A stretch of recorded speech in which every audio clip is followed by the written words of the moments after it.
Hold My Hand actually came about around the time when I was doing the Wanna Be Starting Something for the re-release for his Thriller album. And we were sitting down talking about concepts for his new album itself.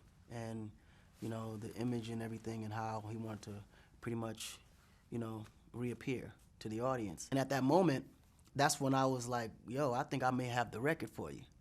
He said, you kidding me? I said, no, listen, I recorded this record a couple months ago, and this might be perfect. You might want to check it out. And I played him Hold My Hand. And he heard it, and off top, he knew it. He's like, oh, this is it. This is amazing. We got to get in the studio and do this record. And ultimately, that's what ended up happening, you know. He finished all the vocals, added some incredible ad-libs and everything to it. And we just made it more of a MJ record. And I just kept myself on it for the legacy and the history of it, you know. The song was already done and complete. And then he came and re-recorded the lyrics on it, but with the MJ touch, you know. It was, and I would believe it, that was a big touch. Once he laid it, it was out of here, you know. We had a mutual friend named Peter Lopez, and MJ actually reached out to him to reach out to me, and it was one of those situations where he's working on the re-release for the Thriller album, and he wanted me to be a part of it. And one person that he knew that can get a hold of me was Peter Lopez. So he reached out to Peter, and then Peter called me and was like, you know, Mike wants to work with you for the re-release. And I was like, nah, get out of here. He said, no, I'm serious. But see, Peter was a funny guy. He would make pranks and jokes too all the time. So back in my mind, I'm like, oh, he's probably getting me. I'm getting punked. I can feel it. But I'm going to go along with it. He said, yeah, stay by your phone. I'm going to call you back in 15 minutes with him on the line. And of course, I waited, and the call actually came. That's when I then realized, okay, this is really a prank, because he called me in exactly 15 minutes. And when he called me, you know, he was like, yo, you know, Akon, I got MJ on the other line. MJ, this is Akon. So MJ says hi, you know, with his soft voice. Hey, how are you? And I was like, yo, Peter, stop playing, man. And I hung up the phone. And the studio was amazing. And it was crazy because, you know, watching MJ work and being a part of that creation of actually giving him pointers was just the alienest thing ever, you know. I never thought I'd be in the producer's seat in front of a mixing board telling Mike to sing the note like this. You know what I'm saying? It was crazy. And then if it was something that he wanted to do, he would ask politely, oh, can I try this? And I was like, you're Michael Jackson, of course, you could try whatever you want to try. But it was just the thought that he would make that, you know, notion to say, you know, is it okay with you? And it was the craziest thing. But the one thing I did realize also, too, is he was a perfectionist. Like, he never settled with one take or one ad-lib or one idea. He would do thousands of those ideas. And then we had to shuffle through them and find the best one. And if we didn't find it, he'll go and do another 1,000. The moment he felt it, because it was about a feeling, and that was the one thing we both had in common.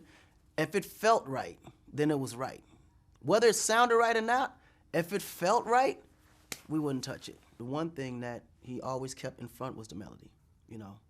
He knew, and that's the one thing that I realized I kind of got it, but didn't really get it until I heard it from him. The way I look at this album, as this is more something that could commemorate him for his legacy and the little that he did leave behind for us before he could actually fully complete the project, you know. Only because he wasn't here to finish it himself. So I wouldn't take this album and put it under pressure to even remotely try to compare it to a Thriller or Off the Wall or Blood on the Dance Floor or whatever kind of album of Mike's before. You know, so the way I look at this album, this record is something that, you know, he left behind to remember him for the legacy leading down. We at least got a chance to understand where he was going. It's no different from the This Is It movie. The tour wasn't done. The show exactly they were still in rehearsal.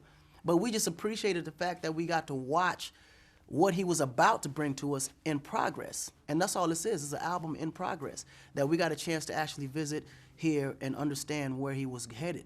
But we will never know where the album was eventually going because he wasn't done. I think no matter what they do at this point, it can't affect Mike's legacy. His legacy was way too big. Even if they decided not to put out another Michael Jackson album, you still have a catalog dating all the way back to the 70s that we still can, you know, be able to buy and enjoy.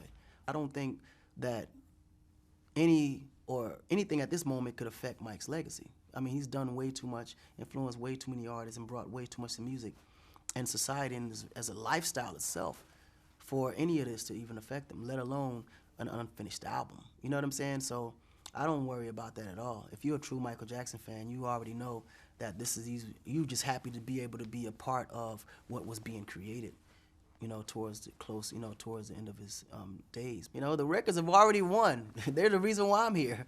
I was motivated by those records. You know, the biggest artists alive now today were all motivated by MJ and all his records, you know.